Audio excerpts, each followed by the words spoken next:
Hi guys, good morning. কেমন আছো তোমরা সবাই? Welcome back to the channel. Welcome তোমাদের একটা নতুন ভিডিওতে। আজকে তোমাদের সাথে শেয়ার করতে চলেছি আমার স্কিন কেয়ার রুটিন। এখন জাস্ট একটা ওয়েদার চেঞ্জ হচ্ছে, তো যার জন্য আমাদের স্কিন না প্রচণ্ড পরিমাণে ডিহাইড্রেটেড হচ্ছে। এটা না একটা টানের সময়, তো প্রচণ্ড পরিমাণে শরীরে জলের প্রয়োজন দেখা দিচ্ছে।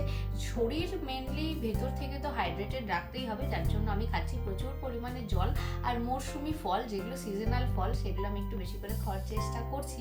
কিন্তু তার সাথে সাথেও কি হয় না, বাইরে থেকেও একটুখানি কেয়ার করার দরকার হয়। তো রিসেন্ট আমি যেভাবে আমার স্কিন কেয়ার করছি, ভাবলাম তারই একটা ঝলক তোমাদের সাথে আজকে শেয়ার করি। তো চলো ভিডিওটা স্টার্ট করা যাক। স্কিন কেয়ার রুটিন ফলো করার আগে আমাদের ফার্স্ট স্টেপ যেটা একদম মাথায় রাখতে হবে, সেটা হচ্ছে স্কিনটাকে খুব ভালোভাবে ক্লিন করতে হবে। এখন আমার মুখে বেশ খানিকটা মেকআপ রয়েছে, কারণ একটু কারণে আমাকে মেকআপ করতে হয়েছিল। তো মুখের মেকআপটা আমি প্রথমে ভালোভাবে ক্লিন করে আসি, তারপরে স্টেপ বাই স্টেপ সমস্তটা তোমাদের সাথে শেয়ার।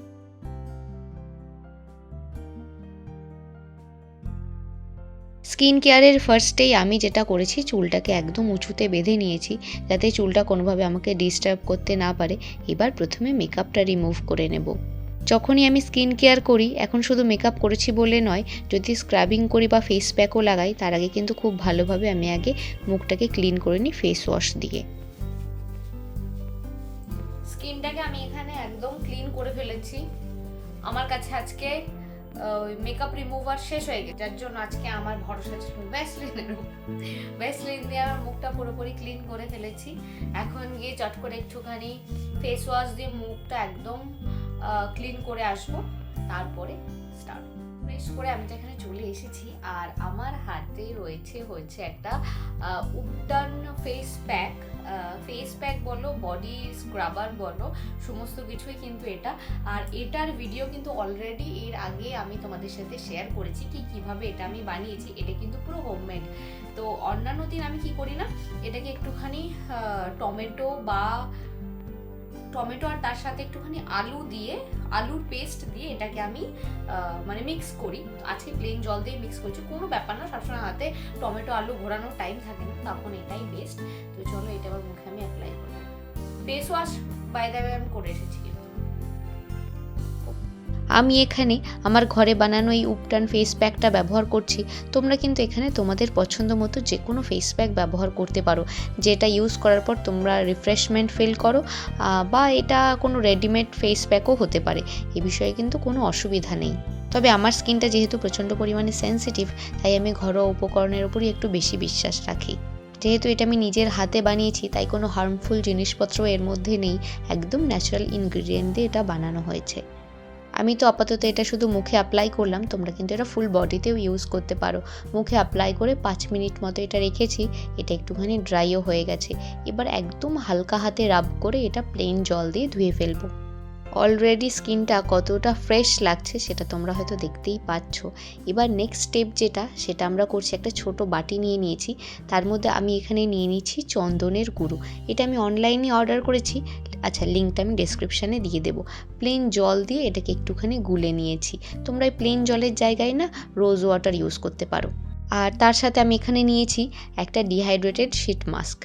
নাইকা থেকে এই মাস্কের সেটটা আমি অর্ডার দিয়েছি। এটার মধ্যে 20টা পিস আছে, ওই 200 টাকা মতো দাম নিয়েছে।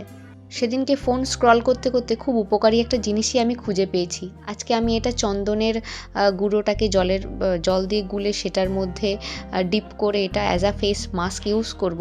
তোমরা কিন্তু যে কোনো টোনারের মধ্যে এটাকে ডিপ করে মুখে অ্যাপ্লাই করতে পারো। হতে পারে এটা শসার রস বা আলুর রস, যেগুলো আমাদের স্কিনের জন্য প্রচণ্ড উপকারী, আর এই শুষ্ক একটা ওয়েদারে আমাদের স্কিনটাকে হাইড্রেটেড রাখতে হেল্প করবে। এরকম কোনো সলিউশনে এটাকে কিন্তু তুমি ডিপ করে খুব ভালোভাবে মুখে অ্যাপ্লাই করতে পারো। ব্যাস, শিট মাস্কটা আমার মুখে অ্যাপ্লাই করা হয়ে গেছে। আর যতক্ষণ এটার মধ্যে হাইড্রেশন রয়েছে ততক্ষণ আমি এটা মুখে রেখেছি। দেখতেই পাচ্ছ মিনিমাম 10 থেকে 15 মিনিট আমি এটা রেখেছিলাম, আর খুব ভালোভাবে শুকিয়েও গেছে। শিট মাস্কটাকে আমি রিমুভ করে দিচ্ছি, আর মুখে যেটুকু চন্দন আমার লেগে রয়েছে সেটাকে একটা টিস্যু পেপার দিয়ে একদম ক্লিন করে দিচ্ছি। টিস্যু দিয়ে যেটুকু রিমুভ হলো না, বাকিটা আমি প্লেন জল দিয়ে ধুয়ে চলে এসেছি। আর এখানে আমরা কিন্তু অলমোস্ট আমাদের সমস্ত মাস্ক লাগানো হয়ে গেছে। এইবার ডেইলি যেভাবে স্কিন কেয়ার তোমরা করো সেইভাবেই প্রথমে একটু টোনার লাগিয়ে নিচ্ছি। প্লামের এই টোনারটা আমি সবসময় ইউজ করে থাকি। আর তারপরে ইউজ করছি ময়শ্চারাইজার। যেহেতু আমি এবার ঘুমাতে চলে যাব, তাই আমি ময়শ্চারাইজার মেখেই এই স্কিন কেয়ার রুটিনটাকে শেষ করছি। যদি তোমরা এই স্কিন কেয়ারটা দিনের বেলা করে থাকো, এরপরে কিন্তু সানস্ক্রিন লাগাতে একদম ভুলো না। আর রেজাল্টটা কি সেটা হয়তো তোমরা নিজেদের চোখেই দেখতে পাচ্ছ। আমার আজকে স্কিন কেয়ার রুটিন, মানে রিসেন্ট কিছুদিন ধরে এই রুটিনটাই আমি ফলো করছি। আর তোমরা দেখতেই পাচ্ছ স্কিনটা কতটা হাইড্রেটেড দেখতে লাগছে।